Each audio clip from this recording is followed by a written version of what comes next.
So I decided to bring the new 3rd gen in to the back of the shop today and see if I could figure out my high idle. It's idling at about 1800 RPMs when it warms up, and then it cranks actually at a lower RPM. I don't really understand that whole deal there, but I've already cleaned the idle air control valve one time. I'm just gonna go ahead and pull it off again and see kind of what I can see. I'm gonna actually pull the whole upper intake plenum off so I can really get down there and see if all my vacuum lines and everything are plugged in, because I've noticed some of the vacuum lines on this one have been messed with and they just don't seem to be going to the correct place. This engine here has definitely been kind of, it may have actually been swapped at some point, I don't really know, but like this whole deal here doesn't look right to me, and a lot of the cable stays and everything are broken and all. So I'm just gonna pull this plenum off and see what in the world it looks like under it. So I took the full intake off and I took the valve cover off just to check in here, and I mean, honestly, to me all that looks good. I mean, it's of course it's a little build up, but it's got 287,000 miles on it, so I can't really complain.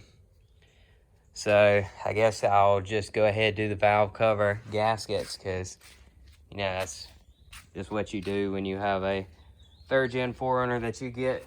So I want to do those. I still haven't come across anything that really makes me believe that it's going to cause a high idle, but I'm going to clean the IAC, clean the throttle body again, and hope that maybe something changes.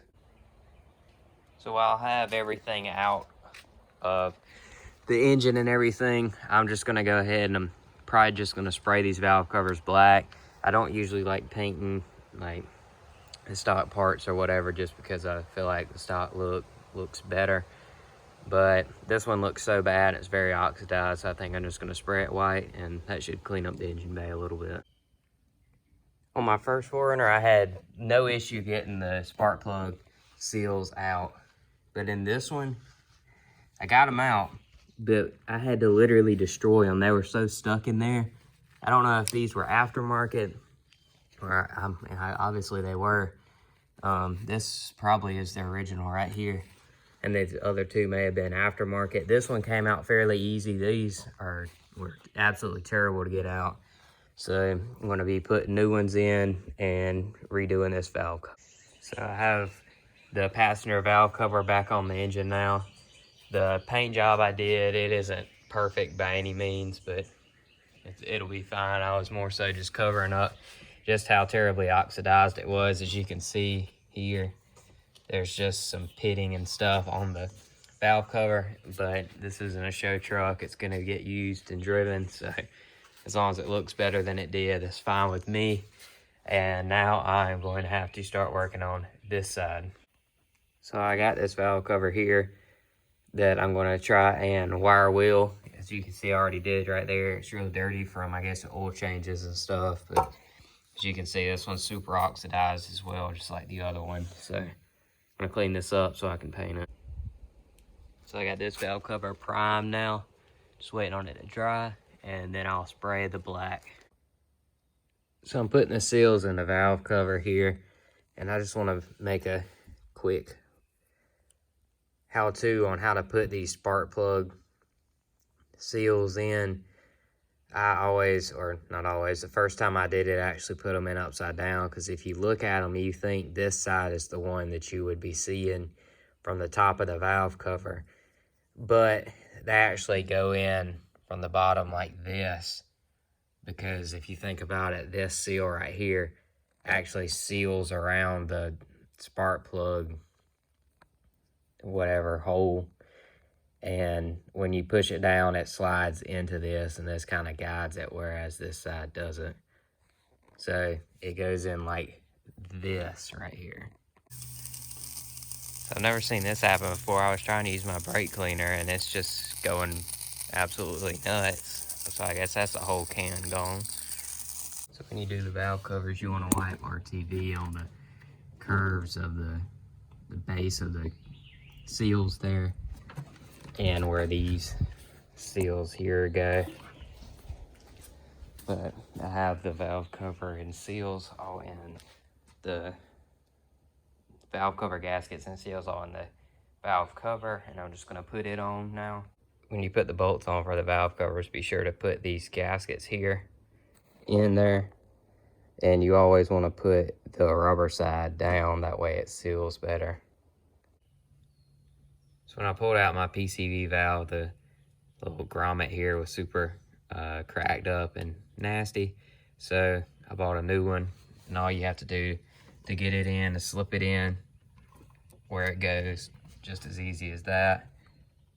Super simple. Now I got the PCV valve itself, and these are usually a little bit more difficult to get on, not because they're anything complicated, just because they are they have to fit real tight into this grommet, so it's hard to get them to slip in there. Sometimes I'll put like some Vaseline or whatever on it to just help it slip a little bit easy, but you just stick it in there, orient it which way it's supposed to be, and that's all you have to do to replace the PCV valve. So here's the injectors out of the car. As you can see, they're super dirty on the outside. I don't really have the materials to actually clean them by applying power and everything, so I'm just going to clean the outside and hope they're good. Inside, just like I did on my last 4Runner, and probably just run some seafoam or something through it. If you can clean it correctly, I recommend doing that, but that's just what I'm going to do now. I've cleaned this one up a little bit. As you can see, it looks a whole lot better. So I'm going to clean them all up and use the gasket kit I bought over there to re-gasket them. So I got all the injectors all back in. As you can see, they're a little bit cleaner than they were. I also have a new intake, the lower plenum gasket, and I also have another new one. I've never used this brand of gaskets before, but on Rock Auto, I couldn't get the Asins to come from the same warehouse, so I just ordered these. I'll try them. They're easy enough to replace if they don't work. But now all I have to do is change the spark plugs, which I have to go to the mailbox and get, and put the lower and upper plenum back on. So I have the engine all back together now. The intake's on. I've cleaned it up and the intake looks a whole lot better. I actually thought that it was super oxidized, but after cleaning it up, it must have just been dusty and just a little oxidized here and there at the bottom. Everything was actually plugged in, so there was no vacuum leaks or anything like that. But after cranking it, I figured out if I hit the end of the throttle body, it lowers the idle. So I don't know if that washer trick that people do and put a washer behind that whole mechanism will work. I will definitely be trying that and see in the future. And as far as the ticking sound it still has it, but I figured out it's somewhere in the timing cover, and I'm thinking it's either like a cheap bearing from a cheap timing belt kit, or either a idler maybe, or even possibly the water pump. The belt is from a super cheap kit, like I said. It has no markings or anything on it, and I know the better kits have timing marks and everything. So more than likely, it's just at its end of its duty cycle, because it's got probably 100,000 miles on it. So in the future, I will be changing the timing belt, so be on the lookout for that, as well as changing the timing belt on that 4Runner and this 4Runner as well. I'm going to start it up so you can see how it's running now and see the symptoms.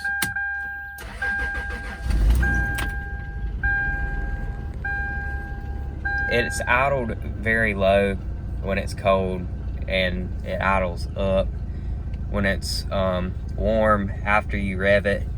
But I think the idle just needs to be adjusted. I'm not sure. Maybe the IEC isn't working at all. I'm really not positive at the moment. Also, you can hear it's got a big old exhaust leak on the muffler. The muffler has a hole in it somewhere.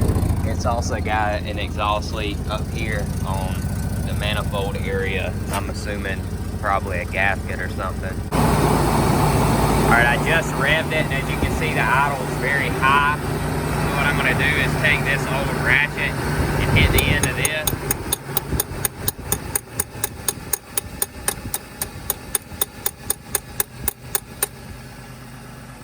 it'll idle it down a little bit. It's still pretty high. I can't get a good hit on it, but if I hit it hard enough, it actually lowers the idle. It's actually idle probably where it should be cold. I didn't think about that. It's at 1100. But as you could hear before I started hitting it, it was revved to about 1600. So I'm gonna let it warm up and see if it comes down. And if anybody has any suggestions on why it's doing that and why hitting it makes a difference, please let me know in the comments below. The things to look at in future videos for this 4Runner right here is just some interior work. I figured out that the console, the rubber sound isolator thing that goes over the shifter is actually out, which is why it is so loud in here when you're driving. So I'm gonna need to take all that out, put the screws back where it belongs. I'm also gonna redo these 2 front seats with new covers. I'm gonna also test out the $9 eBay cover for the center console. I'll let you know how that goes. And just addressing some of the various mechanical issues. I also have a steering wheel I'm gonna put on, which is in here, that I got from the junkyard. So if you're interested to see how this 4Runner turns out, getting fixed and getting upgrades, be sure to subscribe. There'll definitely be more videos coming soon for this. I look forward to getting a lift kit and tires in the future, but we're going to be addressing the mechanical and interior issues first before jumping into that. So if that interests you, be sure to subscribe. If you have any questions, comment down below and I'll try and respond to everybody.